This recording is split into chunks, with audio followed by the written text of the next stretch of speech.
Good afternoon, people. I hope everybody having a good week. IOBA, my name is TC. So yesterday, I put a video up and I was telling people basically to, not sit home, go out and vote because Donald Trump would tear the country up. Or, Donald Trump would tear the country up. Yeah, that's exactly what I was saying. And today, I just want to drive that point home a little bit because the music in the video was a little too loud and people was having a little bit of trouble understanding what I was saying in the beginning while the music was playing and maybe at the end when the music came back in. At some point, I'm going to step my game up, I promise. At some point, maybe if I hit 1,000 subscribers and shit like that, then maybe I'll start, having somebody edit the videos and stuff like that. But for right now, it's just me talking my shit in my way. You dig me? So today, I'm sitting at my post. Well, standing at my post because I don't sit. And I'm watching the monitor as the kids come into the building this morning. That's part of my unofficial duties at the high school. There's supposed to be a whole staff in the cafeteria area behind me. It's supposed to be an AP, a security guard, a dean, and a basketball coach. All supposed to be in there with me in the morning. So I get there this morning. I take my post. The one security guard that did show up on time, Haitian brother named Mr. Ferdinand, he went on outside because he's got to direct traffic. I come in. I take the post at the security scanner. I'm standing there doing my thing, scanning, checking, scanning, and looking, doing my thing, greeting some of the kids as they come in. All of a sudden, I look around, and there's no staff, no one else. It's me and 350, 400 kids. Me and 350, 400 kids. In other words, here I am back in the same position I was in 20 years ago. Being the motherfucker that always get left behind with all the fucking work because everybody else skipping out on their duties. And just like me with my loyal runaway slave ass, I stand there on my post and I do the fucking job. Now, I wasn't afraid or intimidated or any of that about the high school kids, but that ain't the point. The point is I'm supposed to have at least 5 other adults in that cafeteria with me, and I'm all by my damn self. You realize how vulnerable you are in this day and age, the way they do the shit that happens at schools sometimes? I'm a sitting duck, aren't I? Yes. But I always work like that, If you check my video that I put out, I'm a reincarnated slave, a reincarnated field hand or some shit I titled it. But yeah, you should see, you know how this happens if you out there in that working world. You know how this happens. If you one of them people that go in, right, and you start volunteering to do some shit, that ain't really in your job description, you volunteer to, say, unload the freezer truck just because your regular freezer truck guy ain't there that day or some shit, or you volunteer to help him because he's got a big load. The more you volunteer, the more you increase your list of duties because you volunteer to do some shit enough times and it becomes part of your job. I guarantee it. And that crosses all work lines. Excuse me. Whether you are white collar, blue collar, military, service, whatever. The more you increase your workload, the longer your workload gets. The longer your list of duties gets. And you can just be trying to help someone out, trying to be a team member. That shit has been the story of my working life. And so it goes. So sometimes you gotta find little ways to burn them back. You dig me? Now, whatever work you doing, especially if you're working for somebody else, you gotta find some way to burn them back. Yeah.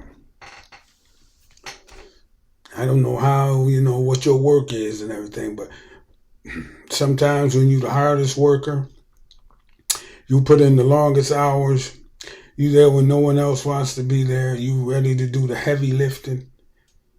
You always want to be the motherfucker that step up and put up more production than everybody else. Man, listen. In the long run, they'll get rid of your ass just as quick as they'll get rid of the lazy motherfucker. But if you're like me and you enjoy, a good, solid, honest day's work, if you enjoy a good, solid, honest day's work, if you did, then, in the long run, it pays off. My goddamn Alexa app be wilding. In the long run, it pays off. It really does.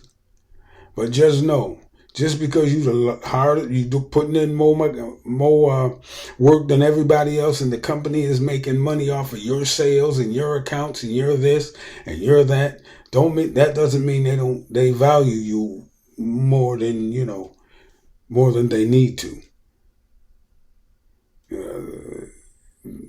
In most companies, most businesses, most whatever. They'll let your ass go in a heartbeat, because at the end of the day, it's all about the numbers, and they don't value your hard work. They really don't. They'll tell you they do, but they really don't. And that's been my experience over 50 some years of working. Shit. So at this point, I kind of do what I want to do. Yeah, I kind of do what the hell I want to do. I do just enough to stay employed, but I got a couple of income streams to back me up. And you know what? I'm going to tell you something. In about in 2003, 2004, I had a period where I had to come to a decision. I had to increase my income by a substantial amount really, really quickly. You dig me? Like, when I say quickly, I mean within 30 days I had to have a large chunk of money. And by a large chunk of money back then was like, $2,000. Because I came down south for a funeral. It was my mom's funeral, actually. And I used money that I really didn't have. And at that time, I didn't have any credit cards. Any of that. I was running strictly off of cash. And the only jobs I was working was the supermarket and Southwest Community Center. So I was, doing that. Had just enough money to keep a car, keep an apartment, keep it together. A little play money on the side. I was doing okay, but then my mom passed away. I had to come down here and I wiped out everything. Because, I was a working man and I wasn't, I was just cruising, as it were. So when I got back here, things were behind and I had to come up with a whole bunch of money real quickly. So that's when it hit me. Shit, I got to get another job. A whole nother job. So what the fuck else can I do? That ain't going to cost me a whole bunch of energy. So I got a security guard job. A rent-a-cop.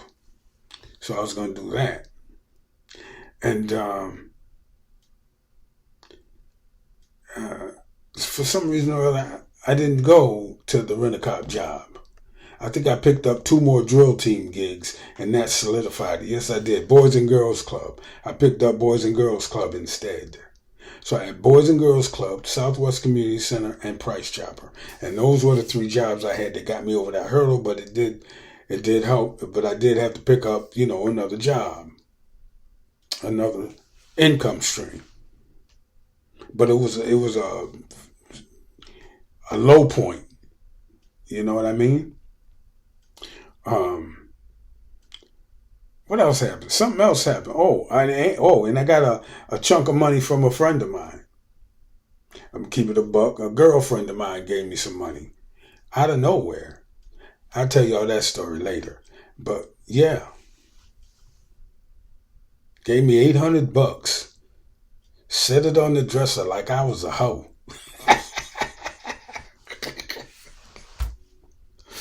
Yeah, man. Set it on the fucking dresser. Actually, she peeled it off. She had gotten a settlement from somewhere, and she peeled it off, and she gave me $800, and she hold this for me. She said, I'm like, okay.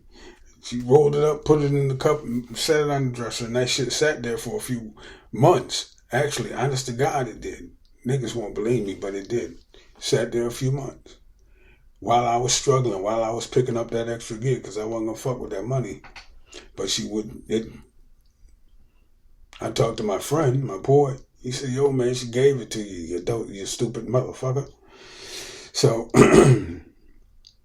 I started using it. But I did. I had to do some really objective thinking in order to get myself out of that hole. I picked up a book and I started reading this book called Neotech, right? It's a book on philosophy and business and religion and non-religion and all of these strategies and these new technical ways to look at business and your personal life and put things in their proper perspective. That book is this fucking thick, and I read that big black book. It cost me $275. I remember. It's around here somewhere. But I still have it. And I'm reading it again. But it's a big, thick volume, about 600 pages. And it covers a lot of material. So I took my time. It took me about 4 months to read it. Because, in between working, you're reading slow. And but when I got done, I was able to map out strategies based on the information I got from that material. I was able to map out strategies to help me navigate through that shit. And it's cold and it's objective and it puts everything in a way that you can see, and it takes all of your feelings out of it, and it makes you understand what you really have to do to make your life better, right? So that's what a nigga did. I mapped out a strategy to make my life, put my life in a different space and time. And so by the time I read that book in 2005 and 2006, by the time I was finished with it, I was out of that deep hole I was in.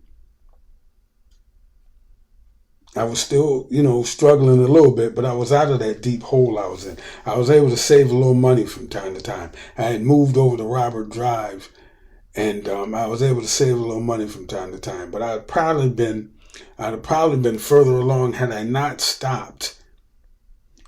You ready for this now? Had I not stopped in 2006 and got back with, or tried another shot at having a girlfriend.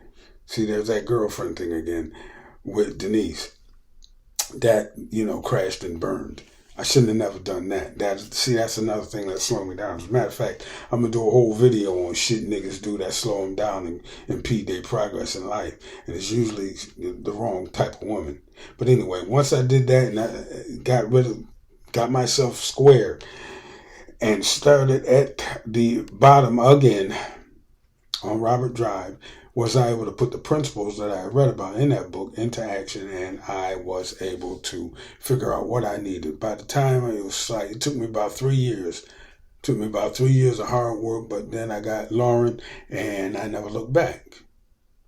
And so now, if I go to Trinidad, me and Lauren decide we want to move and go to Trinidad, I'm going to go ahead and say it. We millionaires in Trinidad. We in the top maybe 3% in the United States of black people.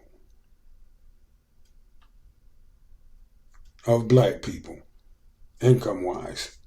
The top maybe 3%. Not the top 1%. We're in about the top 3 or 4% of black people. So we upper middle class for Jacksonville, Florida. We ain't upper middle class for New York City or Los Angeles or or Atlanta or some shit where everybody make $400,000 a year. No, not like that. She a teacher, I'm a teacher. We doing okay, is what I'm saying. And we got a few dollars in the bank and some property. But it's all because I took a cold hard look at shit and I mapped out a strategy and I went for it. I didn't talk about it, I just fucking did it. And that's what I'm telling people that they need to start doing. Alright? So, I could probably, I'm going to have to make a part 2 to this video because this motherfucker already getting long. But, yeah. In other words, don't talk about it, be about it. That's what we used to say back in the day. I don't know what the fuck they say now, but yeah. So that's it for now, y'all. Y'all take the rest of y'all day and do whatever the hell y'all want to do with it, because that's what I'm going to do. Don't forget to hit the subscribe button on your way out. Don't forget to hit the like button on the video, and I'll catch y'all in the next one. TC, and I'm out. Peace.